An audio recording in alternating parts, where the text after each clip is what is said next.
Bom, o nosso tema, meus irmãos, das nossas 3 palestras é fé em Jesus Cristo, verdadeiro Deus e verdadeiro homem. Eu quero começar destacando 3 pensadores até chegar os nossos dias. E eu começo aqui com João Calvino, que eu digo que é para pensar. Aos meus alunos, quando chega às 10 da noite, eu falo para pensar, eu digo que é difícil, mas como ainda é cedo, é mais fácil. Todos quantos pensam que conhecem algo de Deus, a parte de Cristo, inventam para si um ídolo no lugar de Deus. Depois Hermann Bavinck, que talvez o maior teólogo reformado depois de Calvino. A teologia, se verdadeiramente quiser ser escriturística e cristã, não pode fazer nada melhor no momento do que sustentar a doutrina das 2 naturezas. O mistério da união das 2 naturezas divina e humana em Cristo excede totalmente toda a nossa capacidade de falar e pensar nele. Toda comparação falha, pois ela não tem igual. Mas é, portanto, o mistério da piedade que os anjos desejam investigar e a igreja adora religiosamente. E um pensador contemporâneo nosso, Steve Lawson: se tem de acontecer uma nova reforma neste tempo, tem de haver uma reforma do púlpito. Essa restauração envolverá restaurar Cristo como principal foco no púlpito. Tem de haver um retorno decisivo a fazer de Cristo o ponto focal de toda a pregação. Eu acho que esta afirmação ela é extremamente contemporânea, extremamente atual e tem tudo a ver com o princípio da reforma de somente Cristo. Cristo não pode ser abandonado, não pode ser relegado a um segundo lugar dentro da tradição reformada. Eu creio que este evento tem por objetivo também salientar este aspecto. A nossa introdução, nós enfatizamos que o apóstolo Paulo, nas cartas aos Efésios, Filipenses, Colossenses, Filemon, e essas cartas sempre foram escritas num período próximo e, ao mesmo tempo, em circunstâncias muito semelhantes. O apóstolo Paulo estava numa situação adversa, ele estava preso, e em todas elas a doutrina da graça é ensinada. Isto evidencia que as doutrinas pregadas pelo apóstolo Paulo não eram simplesmente algo teórico, abstrato, mas eram doutrinas aprendidas do Senhor, que faziam parte do seu ensino, da sua mente, e mais do que isso, alimentava e confortava o seu coração. Em nossa dor, nós conservamos apenas aquilo que é relevante para nós. A dor, ela é extremamente depuradora de nossa fé e de nossa teologia. O sofrimento é depurador de nossa teologia e, consequentemente, nossa fé. Nós não queremos saber de brincadeiras na hora da dor. Eu não quero saber apenas de teatro espiritual. Eu quero tratar de algo extremamente sério, porque a dor maior sempre é a minha dor. A minha angústia sempre me fala mais alto daquilo que eu careço. E nesses momentos, o que de fato vai sobrar, o que de fato vai aparecer, é aquilo que é importante para mim. Eu não estou falando de algo importante objetivamente. Estou falando da subjetividade nossa, aquilo que de fato eu considero relevante. A eleição eterna de Deus, descrita, por exemplo, em Filipenses 1, em Efésios 1, de 3 a 14, portanto, ela não é uma categoria abstrata. O apóstolo Paulo, quando tratava da doutrina da eleição de forma magistral nessa passagem bíblica, ele não está apenas especulando, discutindo na internet quem sabe mais, se é o arminiano e se é o calvinista, quem tem mais razão. E eu até creio que nós calvinistas podemos ser salvos, sem dúvida, como os arminianos também, se crerem em Cristo Jesus. Eu não tenho dúvida nenhuma quanto a isso. Mas Paulo não estava simplesmente teorizando, polemizando, para mostrar quem sabia mais textos bíblicos, fazendo um tribunal acadêmico que muitas vezes nada se sucede, porque nós voltamos, por vezes, à nossa mediocridade espiritual após determinados debates. Isso, para ele, era algo extremamente concreto. Os eleitos de Deus por inteira e incompreensível graça, após o chamado eficaz de Deus, são identificáveis pela sua vida e pelo seu testemunho. Ele não é identificado por saber mais ou saber menos, mas há algo que ocorre na vida do povo de Deus, do eleito de Deus, que é alcançado pela graça irresistível de Deus. Então, a nossa eleição eterna, da qual Paulo trata tão bem, ela se materializa em nossa obediência a Deus. Por isso, os cristãos sinceros, entre outros critérios, são reconhecidos pelo fato de terem fé no Senhor Jesus e amor para com todos os santos. Isso é muito claro nesse texto de Efésios 1:15. Paulo dá graças a Deus por aqueles irmãos que tinham fé no Senhor Jesus, não era fé na fé, mas fé no Senhor Jesus e o amor para com todos os santos. Ou seja, eu tenho elementos concretos dessa eleição, da qual ele tratou do verso 3 até o verso 14. Então, o amor aos nossos irmãos é a profissão de uma genuína fé. A fé não é uma questão abstrata, ela se materializa. E o amor para com nossos irmãos é uma expressão visível e concreta de nossa fé no Senhor Jesus Cristo. Por isso que a fé e o amor, que eram evidentes entre os efésios, resumem bem os 10 mandamentos. Paulo se refere à igreja como sendo constituída por aqueles que têm fé no Senhor Jesus e têm amor para com todos os santos. No entanto, na história, o entendimento concernente à pessoa de Cristo passou por vários embates, resultantes de uma compreensão parcial, por vezes inadequada ou simplesmente herética da pessoa do Messias. Eu não pretendo em minhas palestras discutir sobre as heresias necessariamente, porque não haveria espaço e o propósito não é esse. Mas eu sustento que os hereges muitas vezes não eram hereges essencialmente. Eles simplesmente pegaram um ponto verdadeiro, mas defenderam com tal ênfase esse ponto verdadeiro que sacrificaram outras verdades. É uma espécie de espírito sectário. O espírito sectário, em geral, tem um ponto verdadeiro, mas eles transformam aquele ponto verdadeiro em toda a verdade.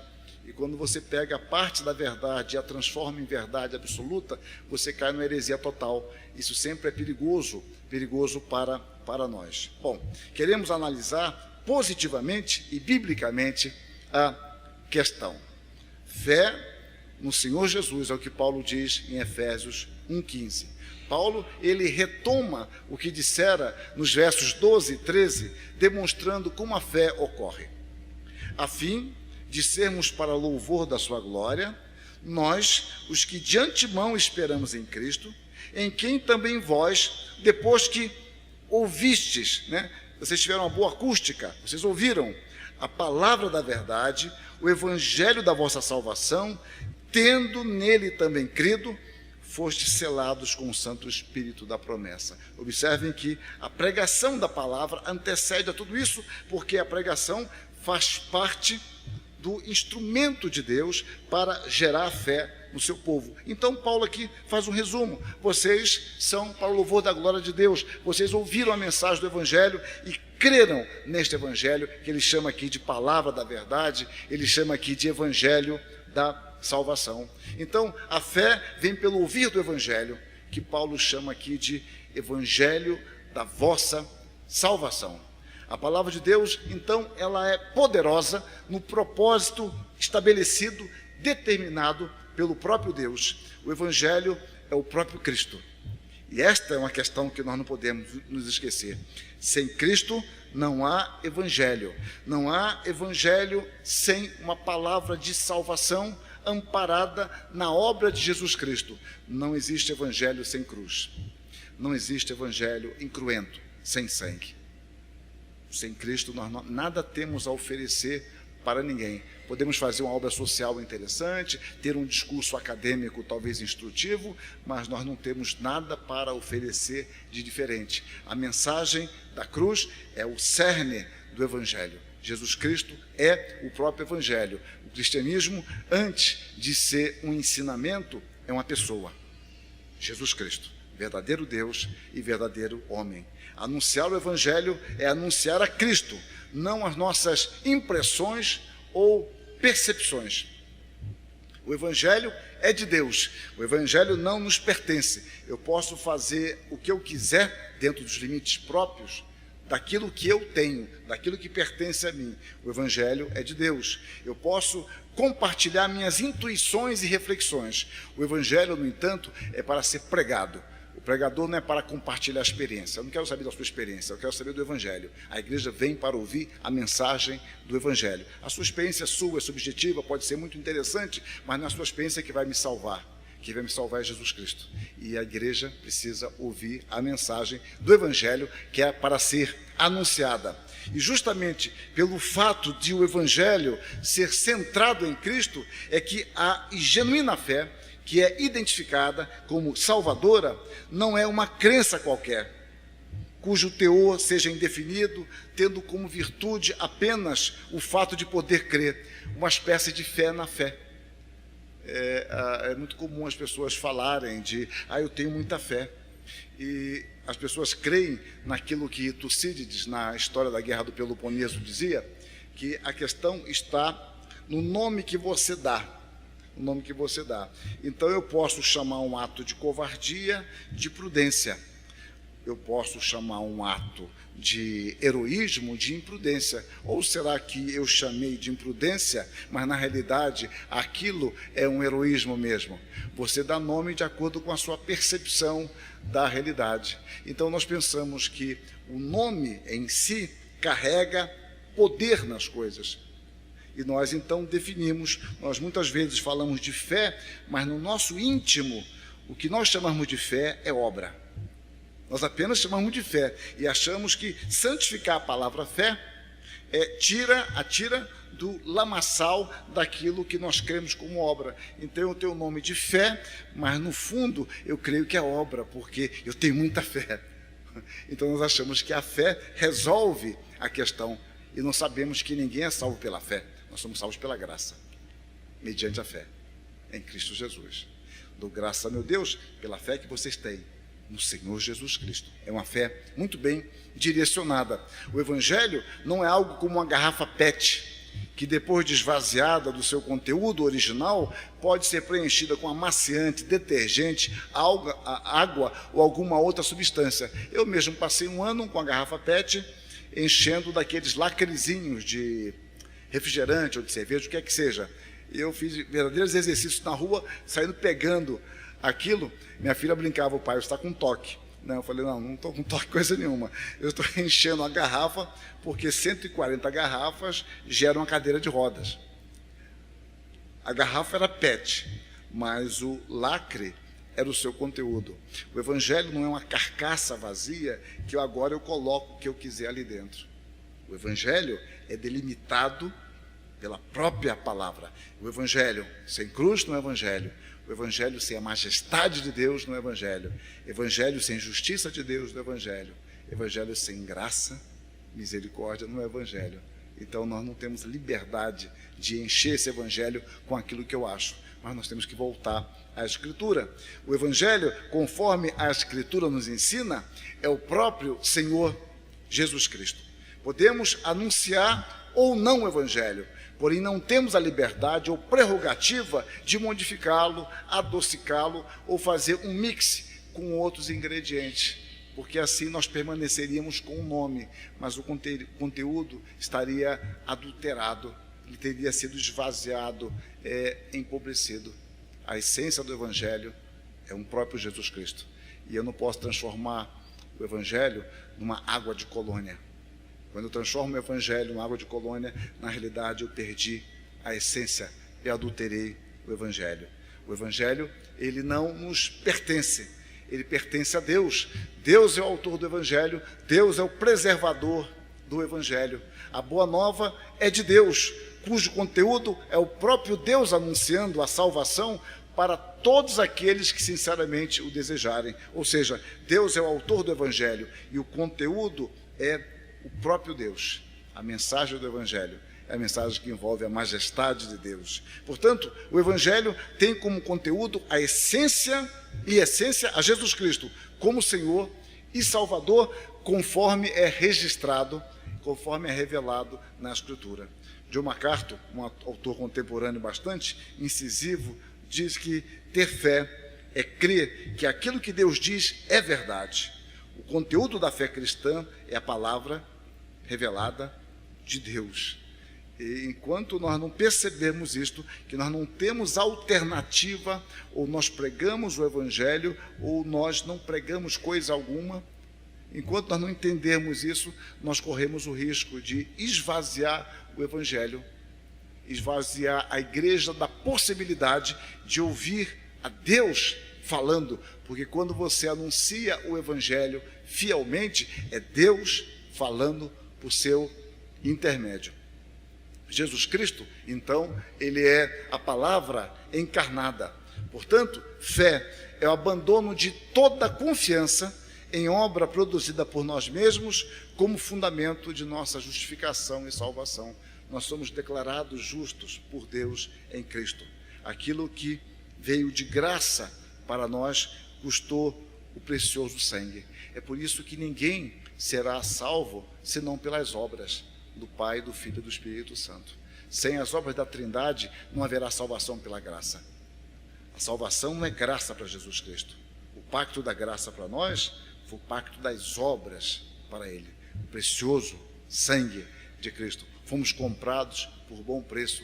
Paulo enfatiza isso. Pedro chama atenção para esse conceito de forma veemente. A fé está convencida intelectualmente de sua veracidade e de sua incontestabilidade.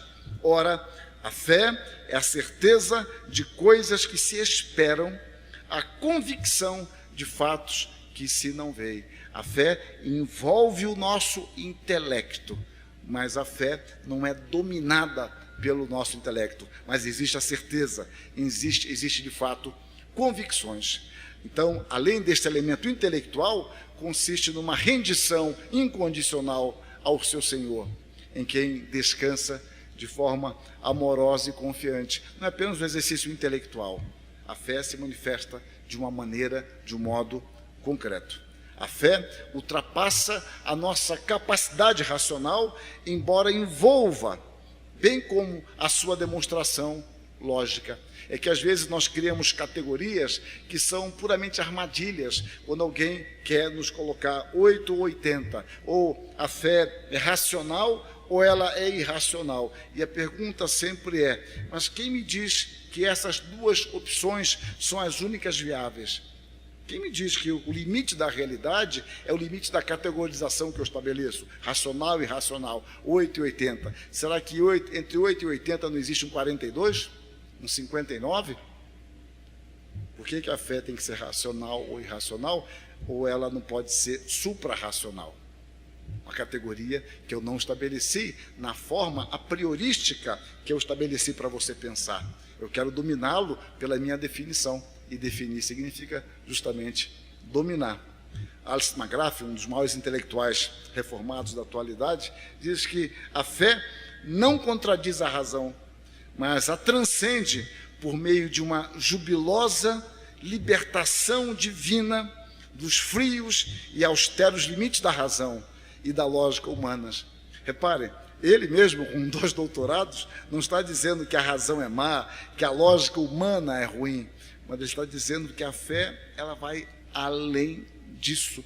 E essa é uma armadilha para nós. Eu converso sobre isso com meus alunos, que quando você tem oportunidade de pregar numa academia, o pastor às vezes pensa que tem que ser um intelectual, e ele não sabe que aquilo ali está cheio. É como você chegar em Brasília e buscar uma carteirinha qualquer e falar, você sabe com quem você está falando? Oxa, ali todo mundo sabe isso.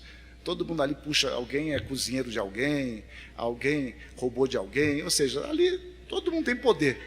Aí todo mundo tem poder. Então você sabe com quem está falando? Não quer dizer nada. Então você se brazonar de sua suposta academicidade na academia, sempre vai ter alguém melhor do que você. Prega o Evangelho. Simples. O Evangelho você pode pregar.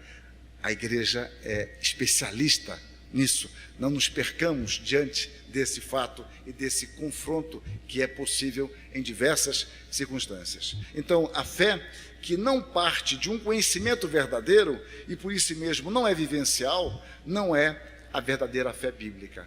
A fé envolve o conhecimento, ainda que eu não esgote a fé por meio de meu conhecimento. A fé é persuadida pelo conhecimento que a possibilitou crer. Por isso que nós pregamos de forma compreensível. Nós arrazoamos, nós tentamos convencer, persuadir. É magnífico o resumo que Lucas faz da pregação de Paulo lá em Atos 17, quando Paulo prega em Tessalônica. Ele tentava discorrer, persuadir, convencer. Ele usa 4 palavras puramente intelectuais, mas Paulo sabia que quem converte é Deus por meio da pregação do Evangelho. Nós usamos os recursos que temos, mas quem transforma é Deus. Nós usamos o que é aquilo que em teologia chama de um chamado externo. Nós podemos fazer isso e fazemos, anunciamos externamente, mas quem aplica isto no coração é o Espírito de Deus. É o caso de Lídia, lá em Atos 16, 14.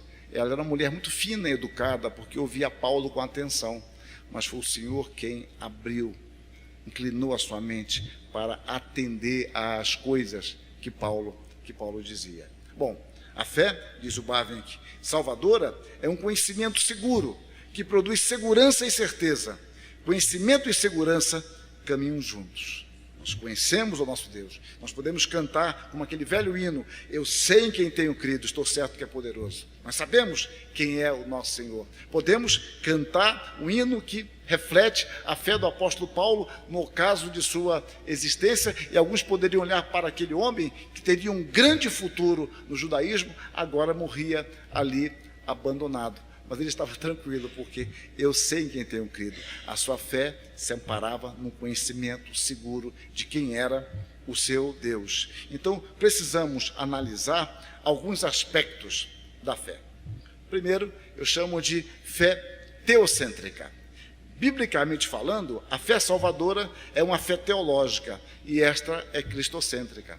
É por isso que somente Jesus Cristo podia ter uma mensagem egocêntrica, porque a mensagem egocêntrica de Cristo é uma mensagem cristocêntrica, somente Ele poderia fazê-lo. A teocentricidade da fé é cristocêntrica. Apontar para Deus é apontar para Cristo. Nos anos 70, quando eu era estudante, havia discussões puramente estéreis sobre a fé em Deus e fé em Jesus Cristo, seguindo um autor europeu que fazia essa distinção. Biblicamente não há distinção. Crer em Deus é crer em Cristo. Quem não crê em Deus não crê em Cristo. E quem não crê em Cristo não crê em Deus. Porque fora de Cristo não há outro caminho para conhecer a Deus. A fé, então, ela não é uma virtude humana, antes é resultado da graça que nos faz confiar e descansar. Repare que vai haver sempre um resultado lógico, existencial. Eu confio e eu posso descansar em Deus. A questão primeira, então, não está na intensidade de nossa fé, antes em quem cremos. Este é o ponto principal, é o primeiro ponto fundamental, em quem nós cremos. Há um hino antigo que diz que somente ponho a minha fé na graça excelsa de Jesus. Ou seja, qual é o alvo? O alvo de nossa fé é o Senhor Jesus, em sua majestade, quem confere sentido à nossa fé e nos ajuda em nossa, por vez, incredulidade. Como aquele homem que diz: Senhor, eu creio, mas me ajuda em minha incredulidade. Então, o valor não está na fé, mas em quem nós cremos. É Ele que confere significado à nossa fé, muitas vezes frágil, muitas vezes um tanto insegura, mas Ele confere sentido e nós podemos caminhar a partir daí no amadurecimento desta fé por meio da graça de Deus. Calvino captou bem este assunto ao escrever: a fé, pois, conduz a Deus um homem vazio, para que o mesmo seja plenificado com as bênçãos de Cristo. Então nós podemos cantar também: eu venho como estou. É assim nós nos dirigimos ao culto. Veja como a nossa enologia é profundamente teológica, né? Já citei 3 hinos aqui de memória, sem fazer parte do script. Mas vamos lá. Deste modo, podemos dizer que a fé teocêntrica envolve algumas compreensões provenientes das Escrituras. A primeira delas é que crer no Pai é o mesmo que crer no Filho. E Jesus clamou, dizendo: quem crê em mim, crê não em mim, mas naquele que me enviou. Aqui ele não está trabalhando com a exclusão, ele está trabalhando mais com uma adição. Crer nele é crer no Pai. Se não crer nele, não vai crer no Pai. Não se turbe o vosso coração, credes em Deus, crede também em mim. Observem que, a partir de João 13, Jesus Cristo começa a preparar a sua despedida. 13, 14, 15, 16, até que chega em João 17, na sua oração sacerdotal. Né? Como assim é chamada? É aquela oração que só Jesus Cristo pode fazer. Ninguém mais pode fazer aquela oração, mas ele se prepara para isso. Ele está se despedindo dos seus discípulos. Ele diz: olha, na casa do meu pai há muitas moradas, se assim não fora, eu vou-lhe teria dito. Não se turbe o vosso coração, credes em Deus, crede também em mim. E a partir daí que ele pode dizer: na casa de meu pai há muitas moradas. Crer no Pai é o mesmo que crer no Filho. Segundo, sem Jesus Cristo, o Pai continuaria inacessível a nós. Tudo me foi entregue por meu Pai. Ninguém sabe quem é o Filho, senão o Pai. E também ninguém sabe quem é o Pai, senão o Filho. Se o texto terminasse aqui, nós estaríamos num circuito fechado. Ninguém sabe quem é o Pai, senão o Filho. E ninguém sabe quem é o Filho, senão o Pai. Ou seja, os dois se conhecem perfeitamente e se bastam.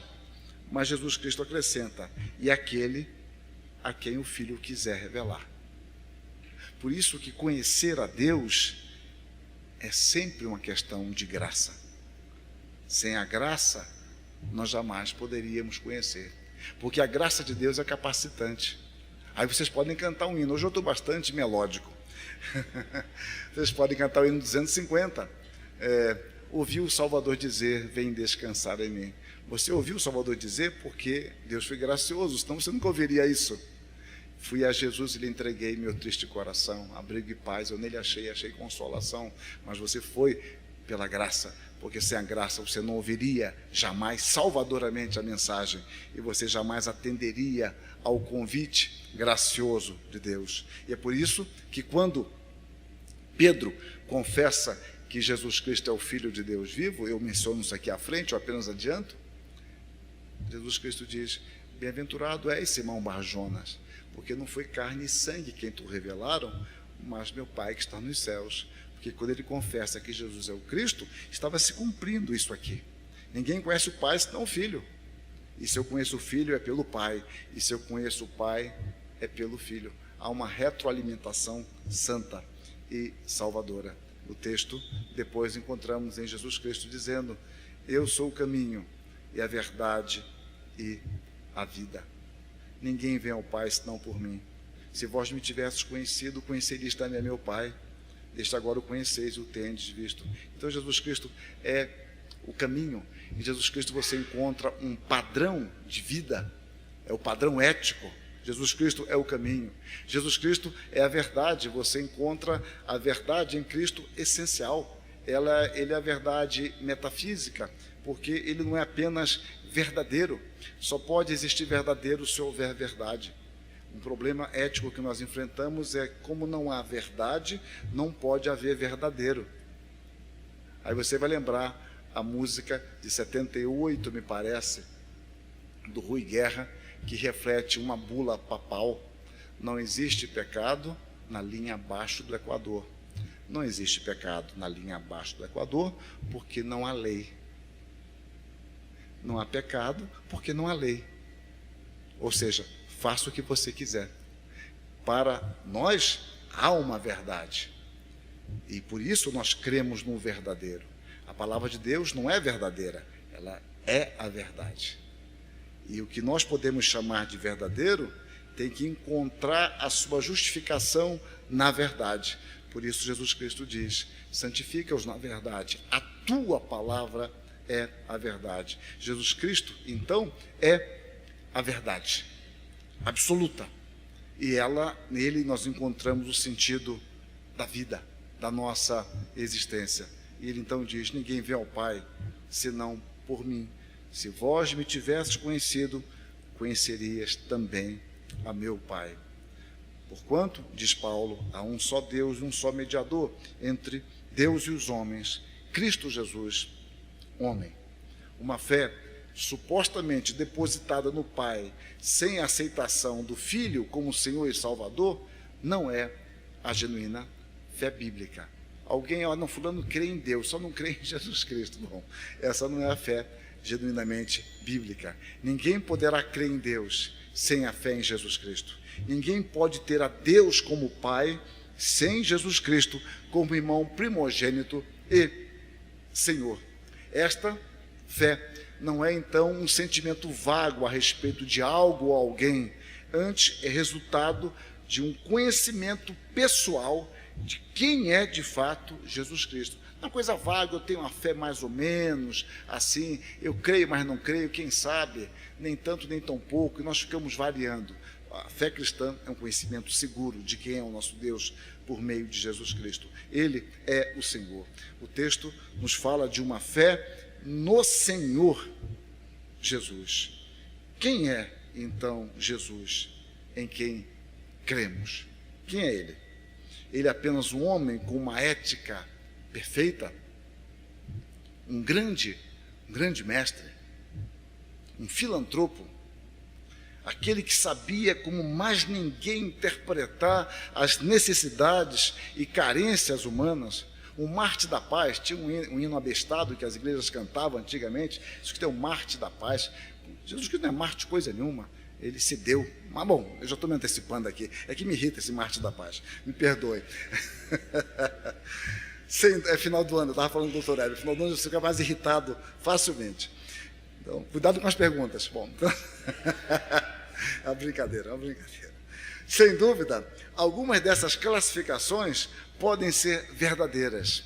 Contudo, ele é muito mais. E essa é uma questão que Agostinho destacou.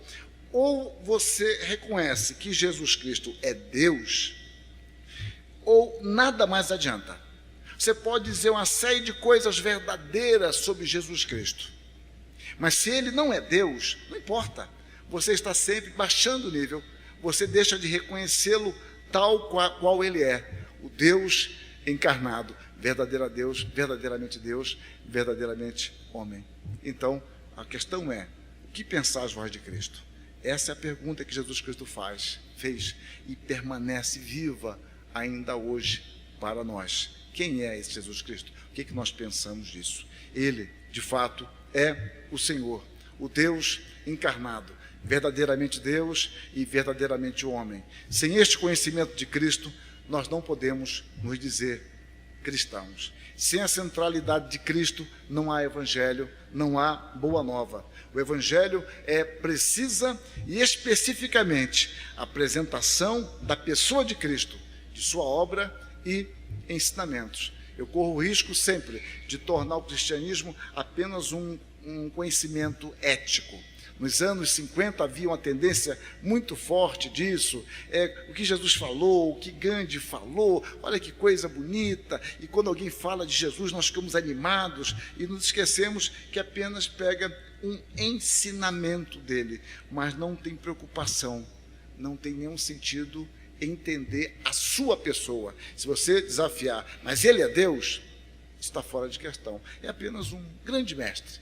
Ele disse coisas muito interessantes para nós e nos limitamos a isso. Então, a cristologia, ou seja, o estudo da pessoa de Cristo, se constitui no centro da teologia cristã. Eu diria que ela é o eixo de toda a teologia. Sempre a pessoa de Cristo é atacada.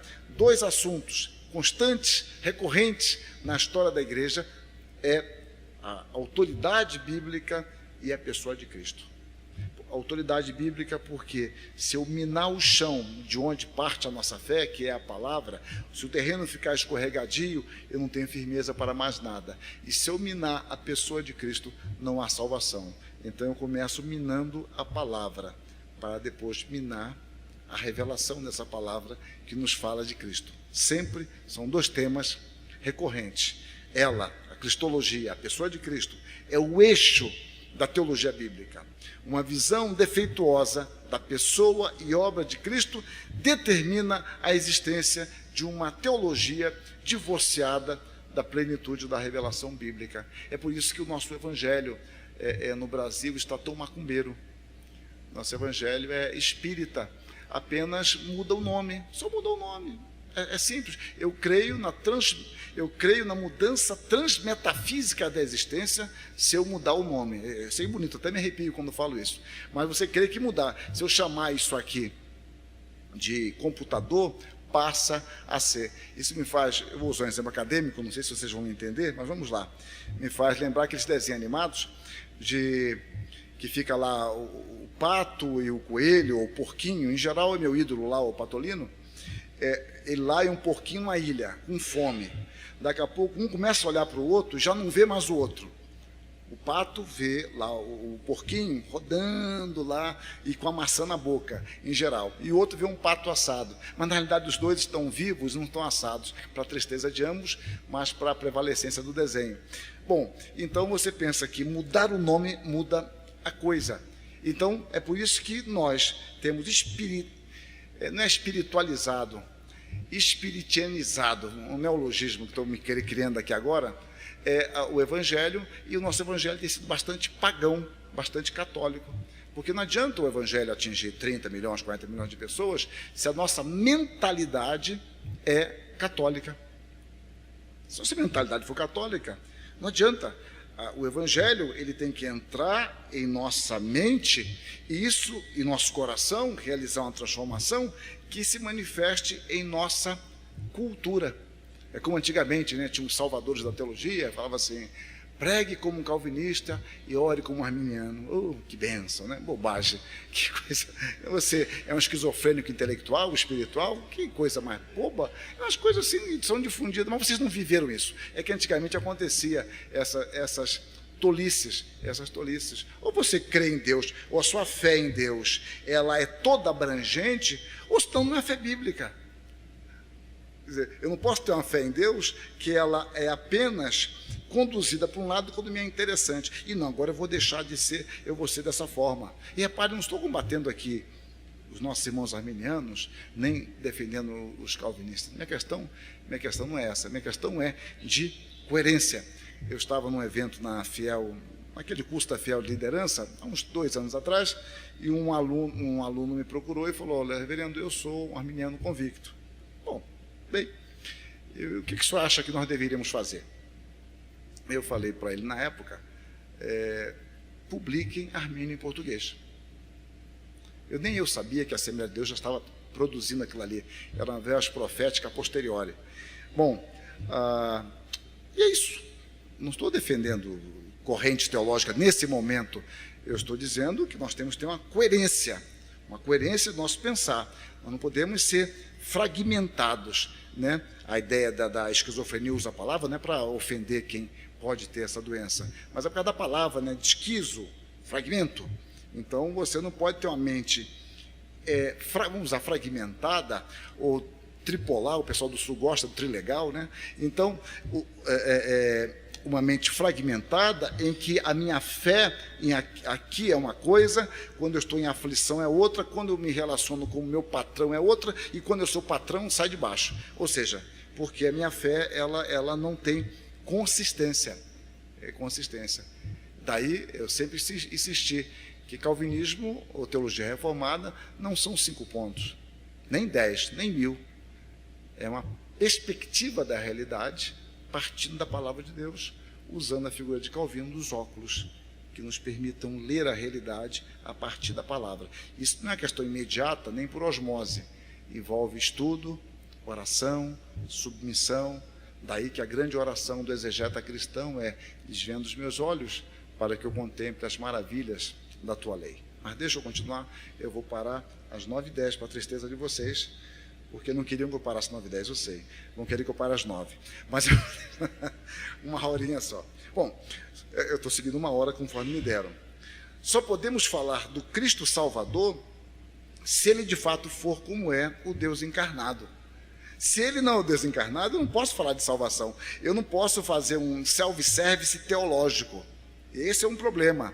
É um self-service teológico. Então, cada um pega o que lhe é interessante e faz uma salada. Uma salada porque eu tenho grande interesse. Isso me faz lembrar, no seminário que eu estudei, mas bem anos antes, isso 25 anos antes, um colega nosso, brilhante, ele pediu aos alunos para traduzir capítulos da teologia.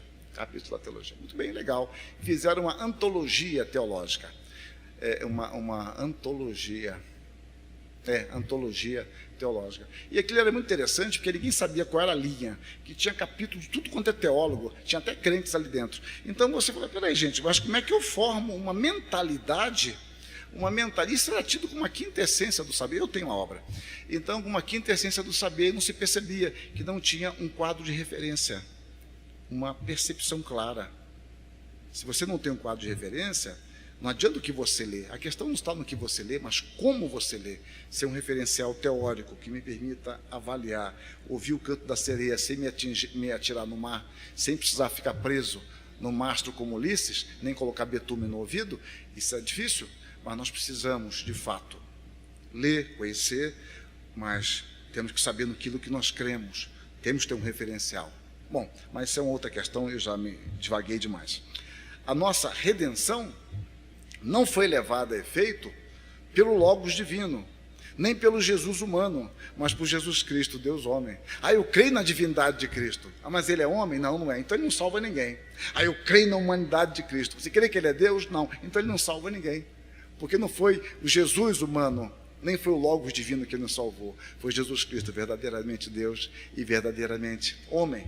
Nós não somos o Senhor de Cristo. Antes, nós somos seus servos. Nós não somos senhores da palavra de Deus. Nós somos servos da palavra e servos do texto. Não pretendamos apresentá-lo com cores da moda ou com tons pastéis. Eu tentei que mudar o termo, que agora modernizou essa expressão. Com tons pastéis tão saborosos em determinadas épocas. E a igreja se perde nisso. A teologia, já dizia isso Francis Schaeffer, há muitos anos que ela é a última, é a tolinha da academia. A tolinha. Nas universidades a teologia sempre é tola, é boba, ingênua. Eu falo isso com conhecimento de causa. Porque fica correndo atrás dos modismos. Fica parecendo aquele cachorro do Garfield, sempre com a língua para fora e salivando, né? Bobo, aquele olhar ingênuo, querendo pegar as últimas contribuições, e deixou de ser a vanguarda, um centro de pensamento que nos faça analisar toda a realidade a partir da palavra. E nós temos que desafiar os nossos jovens a serem professores, médicos, engenheiros, que sejam cristãos, mas não sejam cristãos apenas fora da igreja, ou apenas dentro da igreja e fora da academia, mas a pensar cristamente. É um assunto muito interessante para se tratar, quem sabe, no 20º evento, sobre cosmovisão reformada. Bom, a teologia, então, ela é serva da Escritura. Somente assim ela poderá ser relevante à igreja e a toda a humanidade na apresentação do Cristo conforme nos dado a conhecer na Escritura, porque a nossa relevância está na apresentação de quem é Jesus Cristo. Quando nós negamos isto, nós mostramos nossos trapos, nossos trajes rotos, com um academicismo tão profundo, mas que não vai transformar nada. E repare, eu não estou pregando aqui obscurantismo, a minha carreira diz isso, não estou longe de mim propor isso, mas eu estou dizendo que a igreja, ela é especializada na pregação, ela é especializada nisso. E quando nós queremos criar métodos estranhos à palavra, nós estamos agora caindo numa armadilha que Paulo não caiu. Quando Paulo é chamado lá em Atenas, ele é chamado de Atenas de catador, né? É uma expressão difícil, mas era uma espécie de catador de lixo. É alguém que a palavra tagarela é uma tradução possível, é uma palavra usada para aquele que vai pós-xepa. Essa expressão é usada aqui no sul? Aquele que vai no final da feira? Como é que usa quem vai no final da feira? Qual a expressão que vocês usam para vocês mesmos quando vão? Xepa, não é isso? É xepa. Xepa eu entendo, eu só não entendo pós-xepa. Pós-xepa é demais. Xepa é o final da feira, quando o valor cai tudo. cai tudo. O que era R$2, agora está 50 centavos, etc. Então, aquela expressão era usada para alguém que ia depois, no resto da feira, catar coisas. Isso é usado para o campo intelectual, para alguém que fica catando restos de informações. E Paulo sabia disso e não rebateu isto. Ele anunciou o evangelho. Não ficou discutindo, olha só como é que eu sou bom, olha, eu sou formado, olha meu diploma ali na parede, com aquela moldura belíssima que eu paguei para colocar. Bom, ele não entrou nisso. Aos coríntios, Paulo não caiu nessa armadilha. Em Corinto, chamaram a pregação de Paulo de idiota, que a nossa tradução ameniza, chamando de loucura. Mas loucura ali não é loucura de doença, é loucura de imbecilidade. Paulo, você é um imbecil. Corinto, uma cidade promíscua, sem tradição intelectual, eles eram bons nos jogos íntimos apenas, também lá em Atenas, a filosofia grega totalmente decadente, porque depois de Aristóteles nenhum filósofo que prestasse foi erguido. Os romanos, o que eles entendem de filosofia é construir pontes. Então, observem que, e não era ponte entre continentes não, porque se fosse o Stott ia falar entre dois mundos, né, construindo ponte. Era ponte legal, os arcos legais, sem vigas, muito bem, mas pensador mesmo, foi muito bom lá furar a língua de Cícero. Bom, mas voltando aqui. Então, Paulo se depara com uma filosofia totalmente decadente, arruinada. Eram os fofoqueiros que ficavam lá querendo saber as novidades, lá os epicureus estoicos nunca conseguiram sistematizar coisa alguma. E chamam a pregação de Paulo de imbecil. Ah, se fosse comigo. Mas comigo eu ia me perder totalmente. Ia ficar reivindicando defesa. Que imbecil são vocês? É a progenitora de vocês, etc. E Paulo, ele apresenta uma outra perspectiva. Ele fala lá em 1 Coríntios 1:21. Aprove a Deus salvar aos que creem pela loucura da pregação. E ali é muito sério o que ele está dizendo. Primeiro, aprove. Aprove é a palavra principal do Novo Testamento para denotar não só vontade, mas prazer. Então, foi do agrado de Deus salvar aos que creem naquilo que vocês chamam de imbecilidade. Vocês acham imbecil? Mas o Deus soberano tem prazer em salvar quem crê no que é imbecil. Mas vocês são sábios, né? Deus não tem chamado muitos sábios. Percebam, então, a percepção como era do Evangelho. É que nós somos pródigos em nos defender e a igreja entregamos a Deus. Comecemos a defender a igreja e entreguemos nossa vida a Deus. É algo diferente. Nós somos tolerantes para com as ideias e não para com as pessoas. Comecemos a inverter, toleremos as pessoas, mas não suportemos as suas ideias se são contra Jesus Cristo. São perspectivas diferentes. Bom, mas continuando aqui, então, somente assim essa palavra poderá ser relevante à igreja e toda a humanidade. A singularidade do cristianismo repousa fundamentalmente na singularidade da pessoa de Cristo, o Deus encarnado. A singularidade do cristianismo não é no ensinamento. Eu sei que o cristianismo é singular. E alguém vai falar, mas o Velho Testamento falava, o código de Hammurabi dizia coisas que a Escritura ia dizer. Puxa, que coisa, eu estou apavorado com isso. Outras tradições dizem que a Bíblia diz. Gente, será que você nunca leu Paulo, Tito 1:12? Será que você nunca viu a interpretação de Calvino? Toda a verdade é verdade de Deus. Deus usa até os ímpios. Antigamente, hoje eu não faço mais isso, eu só conto. Eu confortava meus alunos no primeiro ano, era uma brincadeira, eu acho que fizeram isso comigo também, era vingança tardia, né? Eu falava com meus alunos no primeiro ano, era uma brincadeira, pura brincadeira, só isso. Meus alunos são muito gozadores, então eu falava, olha, vocês, eu fico muito confortado em vocês também, na pregação do Evangelho. Se Deus usa uma queixada de jumento, não vai usar um jumento inteiro, isso me traz um alívio espiritual muito grande. Então Deus usa os ímpios, o jumento, uma queixada de jumento. Deus é Senhor. Isso é muito claro em Filipenses capítulo 1, quando Paulo fala daqueles que pregavam a Cristo por inveja, porfia, etc. Paulo não apoiava as motivações, mas sabia que Deus os usava. Isso nos tranquiliza, porque a nossa incompetência, ela não é tão poderosa para bloquear a palavra de Deus, o Evangelho de Deus. Isso, sinceramente, me traz conforto. Bom, fé no Senhor Jesus, verdadeiro Deus. Eu só vou abrir aqui para ver onde eu estou. Não, eu estou muito longe do que eu queria. Mas eu vou seguir o horário. Fé no Senhor Jesus, verdadeiro Deus. A fé em Jesus Cristo não é uma categoria abstrata ou corriqueira. Por vezes é mais fácil pensar e falar abstratamente do que concretamente. E, de fato, nós queremos tocar nas vestes de Deus, né? Todo mundo quer tocar nas vestes de Deus, canta, se emociona, só não quer entregar o dízimo, isso é bobagem. Mas tocar nas vestes de Deus é um negócio fascinante que a gente quer. Eu brinco com a minha esposa falando sobre isso, né? De que é fácil falar assim, eu te daria o céu também, meu amor também. Olha, como é grande meu amor por você. Fico até sentado na Dutra, na beira do caminho, esperando meu amor vir. Eu só não quero, no frio, pegar um copo d'água na cozinha. Porque aí é concreto, entende? O concreto é, eu quero evangelizar na África, só não quero evangelizar meu vizinho, porque meu vizinho dá muito trabalho. Se for cunhado, então nem pensar. Genro, não, chega. Vamos terminar por aí, já está virando quase obscenidade. Mas eu quero dizer que falar do abstrato é algo muito interessante, né? Do abstrato e tal. E eu me lembro de um ditado que eu colocava nos cronogramas, assim, a caminhada de 1000 passos começa com o primeiro passo. E esse primeiro passo, aí eu lembro sempre um cantor antigo da Assembleia de Deus, Oséias de Paulo, que tinha um cântico muito estimulante, que era um passo só.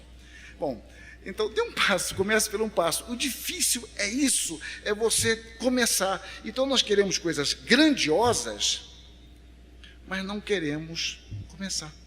O aluno chega no seminário querendo fazer doutorado. Ele só não consegue passar a introdução à filosofia. Não estou querendo dizer que ele não vai conseguir, não estou dizendo isso. Estou querendo dizer é que tem coisas mais imediatas. Sonhe, mas não tire o pé do chão. Agora o que eu tenho que fazer é isso aqui, é aprender com aqueles papelzinhos lá, o alfabeto grego e hebraico. É isso. Bom, que seja isso agora. Então nós às vezes temos uma fé distante, magnífica, mas essa fé ela não se materializa hoje no cotidiano nosso, nas pequenas coisas do dia a dia. E nós vamos sendo testados, treinados, à medida que obedecemos. A obediência é um santo preparo para a obediência, e cada vez maior. Eu vou falar depois sobre isso. Jesus Cristo aprendeu a obediência. É um conceito muito interessante. Se eu tiver tempo, eu falo isso depois, está aqui. Bom, a fé em Jesus Cristo, como Senhor, envolve a compreensão de que Ele é Senhor de todas as coisas. Portanto, é também na minha vida. Porque o Senhor de Cristo pode ser algo abstrato. Ele é o Senhor. E a gente fala assim, o Jesus Cristo é o Senhor da história. Muito bem, é verdade. Mas Ele é Senhor das circunstâncias. Isso nos traz grande conforto. Um dia eu conversava com alguém que falava assim, eu chamei a atenção, falei, você não deixa o outro falar, vai logo no pau. Eu sou muito direta. Falei, muito bem, mas a vida tem curvas.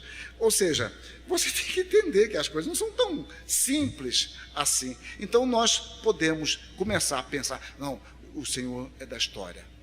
E é das circunstâncias, do meu emprego que eu perdi por agir com integridade. É o Senhor da história que me permite ser multado porque eu quebrei a lei. É o Senhor da história, das circunstâncias que me permite passar por provações, dificuldades, e Ele tem o controle de tudo isso. Aí nós podemos cantar, as tuas mãos dirigem meu destino. A palavra destino não é boa, mas está lá. Lembra muito o paganismo, pensamento moderno lá de Maquiavel. Mas as tuas mãos dirigem meu destino. Ó Deus de amor, que sempre seja assim. E depois fala, acasos para mim não haverá. E não há acaso para nós, porque o Deus transcendente é o Deus pessoal. O Deus que habita o alto e sublime também habita com o contrito e abatido de espírito. E nenhuma religião jamais teve a compreensão de um Deus transcendente ou impessoal. Ou você pessoaliza tanto Deus que esse Deus é mentiroso, é um enganador. Isso, Homero e Hesíodo foram mestres. Basta ver os filmes, se não quiserem ler o livro. Os filmes, em geral, bastante ilusórios em relação à obra, mas leia a Odisseia, por exemplo, a Ilíada, a Odisseia, lá, a luta de Palatenas com Zeus para proteger, preservar Ulisses, né? Como é que eram as mentiras, as seduções. Leiam a República de Platão para ver a origem de Afrodite, que fruto de um adultério. Então você vai entender, é um Deus muito humano, ou um Deus transcendente, que está no ócio celestial, cuja grande virtude é a apatheia, que pode ser parecido com a nossa apatia, um Deus que não tem nada a ver conosco. Mas o nosso Deus não, é o Deus que eu falo, Pai nosso, é meu Pai, que está nos céus. Ele está nos céus, mas é meu Pai. É o que habita o alto e sublime, que o contrito é batido de espírito. Isso nós vemos de forma plena em Jesus Cristo, porque nele habita a plenitude da divindade, como diz Paulo aos Colossenses. Falar do senhorio de Cristo significa, portanto, não apenas tratar um tanto vagamente sobre o seu senhorio, sobre o mundo ou sobre a igreja, mas também que ele é o meu Senhor. Repare, são categorias diferentes. Eu posso tratar magnificamente disso. Mas e agora? Ele é o meu Senhor. Eu sempre comento isso no meio acadêmico, é uma coisa que me irrita, porque me lembra uma outra questão acadêmica. Desculpe, meus exemplos são muito profundos. É de um desenho animado. Pior que eu não falo de livros, falo de desenho. Eu estou mal aqui na fita. Bom, fazer o quê? É um desenho animado que eu gosto muito de desenho animado. Né? Não vou falar que é meu ídolo, porque senão vocês vão ver que eu assisto Simpson. Bom, mas tem um desenho animado antigo, que vai um cão vai trabalhar, é um cão pastor, eu sempre digo, é um cão pastor, não é cão reverendo. Vai trabalhar, cão pastor vai trabalhar, e vai uma raposa. Alguém diz que é coiote, eu não entendo a diferença, fica raposa, eu que estou falando é raposa, pronto. Eles vão junto para o trabalho, e ali no trabalho eles se separam. Todo mundo já viu esse desenho.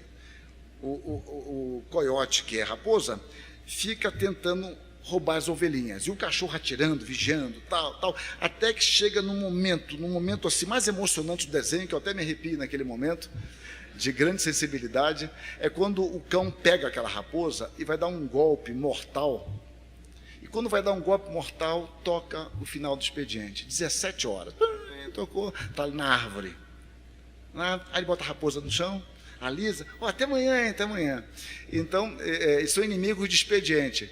E eu sou muito irritado com a academia de expediente, que eu discuto as questões mais profundas, defendo, tal, acabou a aula, eu volto para a minha mediocridade. Não alterou nada. Eu sou profundamente irritado com isso, porque a nossa discussão tem a ver com o modo de viver. Ou seja, a mudança de perspectiva envolve uma mudança de ver a coisa e, a partir daí, de tentar viver de acordo com a nova percepção. Você não discute por discutir. Então, você faz coisas mirabolantes, não. Você defende uma questão social, puramente social, tem que ser assim, etc. E agora está negociando com aquela menina de 12 anos que toma conta da sua filhinha de 3, como pagar menos a ela. Mas a discussão na academia foi mirabolante, foi um negócio, altas teorias a respeito sobre a igualdade social, a questão do gênero, da espécie que não tem gênero, e você discutiu coisas tremendas, mas não altera nada. Então isso é muito irritante. Quando no campo espiritual, que é mais sério, quando você fala do senhorio de Cristo, é que ele é o meu Senhor. Não é apenas o Senhor, vou fazer grandes tratados teológicos sobre isso, mas ele é o meu Senhor. É claro, meus irmãos, que isso também não vem de forma imediata, mas é um aprendizado. A teologia traz grandes desafios para a nossa vida na tentativa de aplicar isso que temos aprendido na Escritura. Isso é difícil. Daí a confissão do nosso pecado, da nossa limitação diante do revelado. Por isso que o teólogo, ele é muito mais desafiado a isso, porque teoricamente ele conhece mais sobre Deus. E ele é desafiado a conhecer mais a Deus. Eu trabalho com categorias aqui agora do J. Packer. Bom, mas vamos continuar. E mais, faltam 5 minutos e meio. A pessoa de Cristo está associada determinantemente à sua obra. Jesus Cristo só pode, de fato, nos salvar com todas as implicações desta palavra, se verdadeiramente ele for Deus, o Deus encarnado. Ou seja, o que eu digo mais embaixo, não dá para separar a doutrina da salvação, a soteriologia, da cristologia. Se Cristo não for quem ele reivindica ser, é inútil falar de salvação, porque não há salvação. É o que eu estou dizendo agora. Não podemos separar arbitrariamente a cristologia da soteriologia. E eu continuo. Todas as suas reivindicações só podem ser consistentes se ele, de fato, for o que disse ser. Analisemos aspectos da sua pessoa. Eu vou parar aqui, mesmo querendo não andar mais, porque é um corte, eu não quero parar no meio de um tópico. Então, amanhã eu pretendo falar um pouco sobre a divindade dele, e depois vou seguir a mesma estrutura para falar da humanidade. Sobre o senhorio, talvez eu não tenha tempo, mas pretendo abordar alguns tópicos aqui. Muito obrigado pela atenção de todos, que Deus abençoe vocês.